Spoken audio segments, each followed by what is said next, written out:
Hello everyone, my name is AP the Weird One, and we are back with episode 7 of Ameku M.D. Dr. Detective. This episode was really good, and it tackled a subject I wasn't exactly expecting. The beginning episode was about a lawsuit. Dr. Ameku, of course, getting sued, and the threat of her department of general diagnosis was going to get dismantled because of this lawsuit. It involves this kid and his mother, Momoko Suzahara. We met these two back in episode 1. The child that was suffering hypervitamosis because of the excessive blueberries that gave him over excessive vitamin A. Well, the mother wasn't happy how Dr. Ameku was treating her, basically called her a bad mother and everything, and she decided to sue. Now, the diagnosis was right, but the child was getting other symptoms, and it was basically up to Ameku to solve it. Now, while he was in the detention, the only thing that was given that caused his problems was the juice. But when she diagnosed it, there was nothing bad about it. But as the episode goes on, Katori mentioned, and I think also Mai mentioned, that the kids sometimes taste bitter, and that got her thinking. And this leads to the big reveal. When the meeting happens, Meko knows what's going on. The child has epilepsy, and the medicine he takes is carbamazine,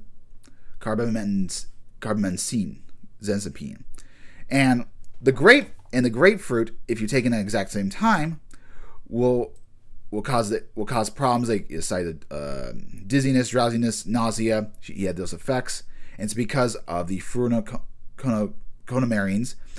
The episode, her explanation was flavorism, but maybe that was just too much to handle, and you could find flavorism, the flavors thing, in the fruits. It's very good for you, but yeah. Now, how did this happen? How did this child get the grapefruit? None of the flavors were grapefruit. Were pineapple, apple, I think orange, all kinds of flavors. Well, we discovered the mother is a nurse, and that in one of the bottles that had pineapple, there was a syringe mark, and the contents of the pineapple must have been removed and replaced with grapefruit. Now, why would the mother do that? Because the mother is mentally ill. She has Munchen's syndrome by proxy. And wow, when you hear that when Dr. Ameku basically says it's a form of abuse, it's a mental illness. Like, this is a heavy topic. Here in America, women are lauded as the best thing ever. They need to be protected and everything. And just to tackle that, to say the mother is abusive is wow. It's kind of going with a little bit of current times. Currently, we have Blake Lively and Justin Baldoni in a lawsuit.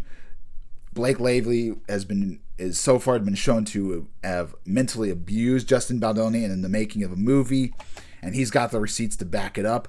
And so to see the mother being the villain, especially considering that she's a single mother, she's a nurse and everything, was really incredible. I really liked how they handled this topic. And when she confessed to the crime, like, please forgive me and everything, Meko's like, no, you gotta go away, sweetheart. You're abusing your power. You've been hurting this child. Now, Munchen's syndrome by proxy is usually like causing people to have different various tests, causing them to be more sick than they have been.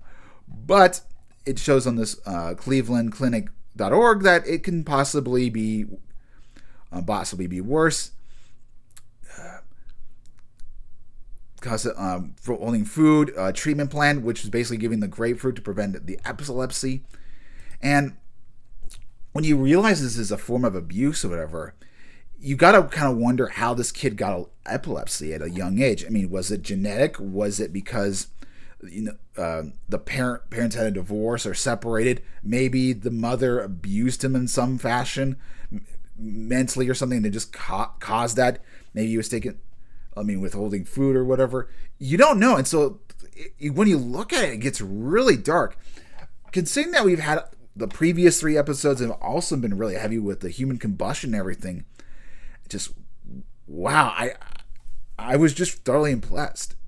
And yeah, this most likely is in keeping with the manga and the light novel and everything. But yeah, I'm surprised that we had this, and there was no warning labels or anything. Well, maybe Crunchyroll did add that. You never know with that weird website, but still, I love that they tackled the subject. They made the mother the abusive one, and that she is gonna go to jail, lose her license and everything. It's like, I know there was just a lot to think about in this episode, and I'm just glad they tackled this topic. And yeah, Meko does sweat a little bit. It's a bit of a challenge for her, but she gets through it. And based off the next episode, we still got heaviness. We got a multi-part involving leukemia.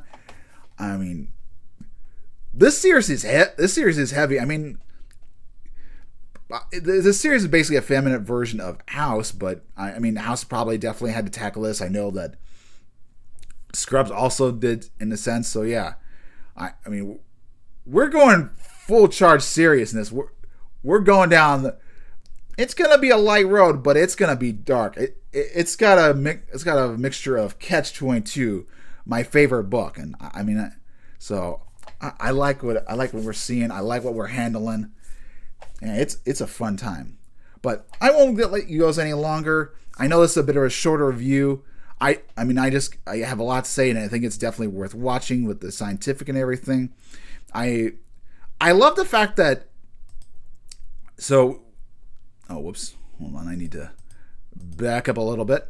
I'm glad that Mai and Kotori and assuming Dako Ameku are all like a team. It's like a trilogy. I do really appreciate that. It seems like a good trilogy of humans, great bunch to work with. I know. I like all 3 characters, so I'm glad that it's a more of an official thing. But with that, I'll let you guys go. Hopefully, you have a wonderful day. See you guys next time. I got my Digimon Liberator stuff to do later on, so hopefully I'll watch those videos as well. See you guys next time.